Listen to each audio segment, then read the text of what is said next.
Hello. So I'm here to chat about GAG.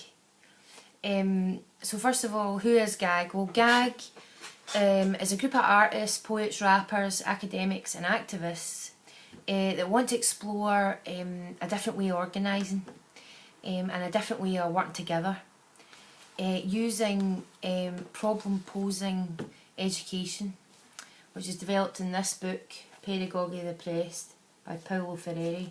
I recommend it.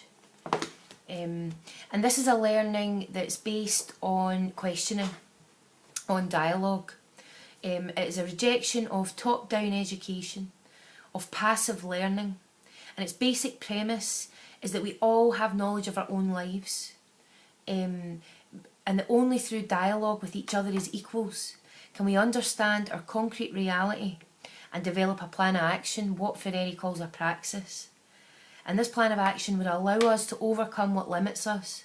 So whether that be poverty, austerity, education, racism, sexism, it acts as a tool to end oppression. And this seems at once really obvious, but this isn't actually practiced. So when we go to a political meeting or a lecture or a debate or a performance or an exhibition even, we are faced with experts, teachers, specialists, those in the know. And we consider, we listen, we sometimes add our own thoughts when we're invited to, we occasionally change our minds, but we have not met as equals. We have not engaged in dialogue, and because we have not developed a praxis together. Instead, a hierarchy has been put in place.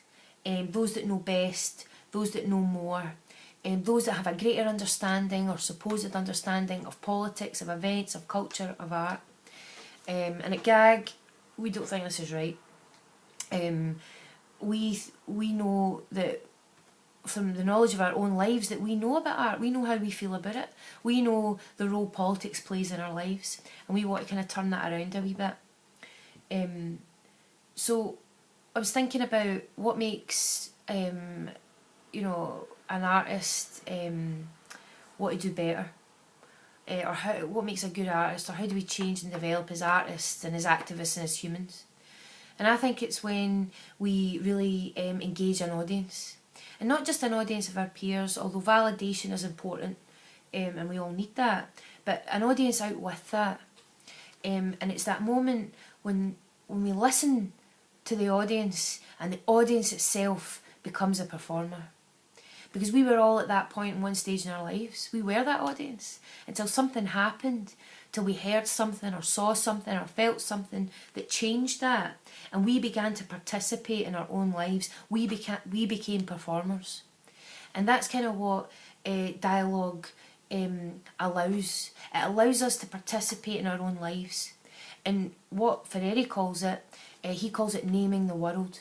This is what dialogue allows us to do, is to name our world. So it's really important as well that you understand that you can't name your world alone, because you cannot get a truthful representation of that world if you do it on your own. It would be a false representation, because, and I've learned this, it's taken me a long time, 37 years, to be at what Freire calls the point of encounter. And this is where I know that me, myself, I am not enough. Because what I know, or what I think I know, is inherently biased. It is limited. It is from a very narrow perspective of my own politics of experience.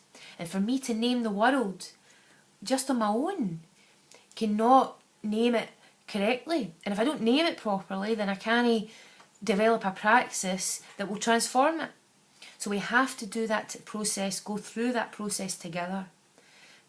And that's what dialogue allows us to do. It allows us to name the world. So with that in mind, we are attempting to launch what we're calling a radical art school. And our aim is, at this moment, we're keeping it small, seeing how it works. So we've got our first curriculum, or term if you like, is in place, and that is 4 workshops. And we're specifically focusing on art at the moment, and we're inviting artists and activists who are at this point of encounter, who are ready to dialogue, who are ready to name the world with others. So you have to be ready to learn, ready to listen, and in an odd way ready to love. And that's not to say that that's woolly in any way.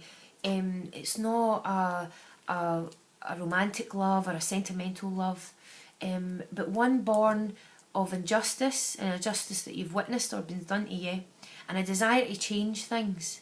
It's kind of like a love for humanity, a belief in your fellow human beings that to do right when given the tools to do right. So you kind of, if you enter into a dialogue with somebody, you kind of have to love them a little bit. You can't get offended, and you cannot lecture someone on why you think they are wrong.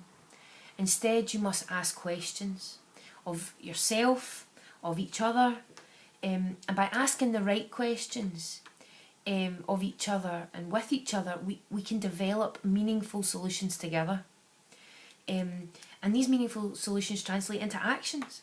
And actions are what change, actions are what change our concrete realities. They transform them. Now, they maybe change them into other realities that present other conflict that we need to resolve, and on the process goes, but that's fine. This is the point. There is not a magic button here. There is not one answer, but rather a process of working that could lead to transformation. And that's all this is. It's an experiment with no predetermined outcome.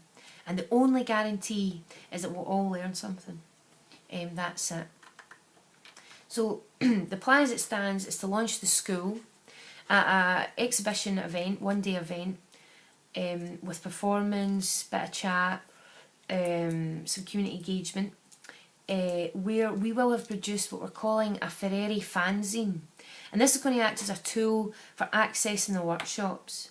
And it will have keywords, terms, concepts of his, and it will also include greater content of what the workshops will be. And you can use this, you bring this along to the workshops if you want to attend. So as I said, it's an initial 4 workshop programme. We're launching at On the Corner in the Calton on Sunday 27th of August. And this is where GAG are going to have a permanent space. And On the Corner is a great place. It also is an active community centre and does a lot of community outreach work. So we're hoping to kind of develop that there also. And I'm encouraging everybody here to come down on the Saturday for the launch, because coincidentally they also have an open mic jam session with residents and community members, and it'd be great to maybe spark up collaboration, work with them, chat to them, see what they're all about, just have a laugh. So that's on Sunday the 27th of August. So just very quickly give you a rough idea what the 4 workshops are. Wet your whistle a little bit. So all these will be happening in September, dates to be confirmed. The locations will be Govanhill Baths, Kenny Park Complex, On the Corner, Castlemilk Youth Complex. So we're trying to take this out the city centre, take it into communities, take ourselves into communities as well. We're all about learning here, and trying to work with and for people perhaps that we don't always work with. So the first workshop is History of Art. We thought this was a good starting point, and we're going to be using and looking at John Berger's Ways of Seeing as a tool for maybe to deconstruct sort of mythologies about art and what we think we know about it and its history, and how it's perhaps the power of it has been the power of art has been neutralised politically, whereas that's something that we at GAG would like to see change. We're also a blatant attempt here to radicalise some artists, although I know there's quite a few out there, so keep it up. The second workshop is a feminist life drawing workshop. I've done this before, it was really interesting, where we challenge and subvert the male gaze, and there's different ways you can do this. Little chat about theory, some model-led posing, and sort of experimental drawing. So that's a making workshop.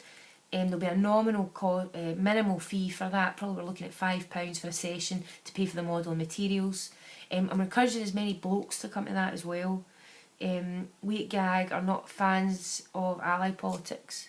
I feel that if men are accessing male-only space, then they need to be out there as ardent feminists, and to do that they have to be listened to, and in some cases they can lead workshops depending on where we're going. So yes, no doubt that will be causing controversy. So this third workshop is print and media, and that's where we're going to use surrealist games and collaborative writing to do what Ferreri calls decoding generative themes. So anyone that's read any Barthes and what he's written about mythologies, it's kind of, generative themes are kind of mythologies. So a modern mythology could be that being poor is a choice. So we're looking at these kind of things that are present in our media, and how we combat that. We're trying to identify the codes, and we're going to try and decode them and see what we learn from that process, and at the same time create maybe a more substantial, less rhetorical form of resistance, visual resistance with placards, etc., and explore that a little bit. So we're encouraging activists to come to that, and that's also a making workshop. There'll be a nominal fee for materials, or alternatively bring your own. And the last workshop is a Theatre of the Oppressed workshop, which is going to be working with the community members of Castlemilk Against Austerity. And the idea of that is to have poets turn up with who have written about conflict and perform this conflict on stage, and the audience can intervene and actually become actors in the conflict resolution. So it acts as a kind of dress rehearsal for real life limit situations. So that'll be interesting, and we'll see what goes. So that's the first programme. There's literature about it floating about here. There's GAG members in the room. Chat a wee bit to them. Just come along to the launch. Free teas and coffee. It will be interesting, and find out a wee bit more about it. And yeah, I'll see everybody in a couple of weeks. Thanks for your time. Cheers. Bye bye.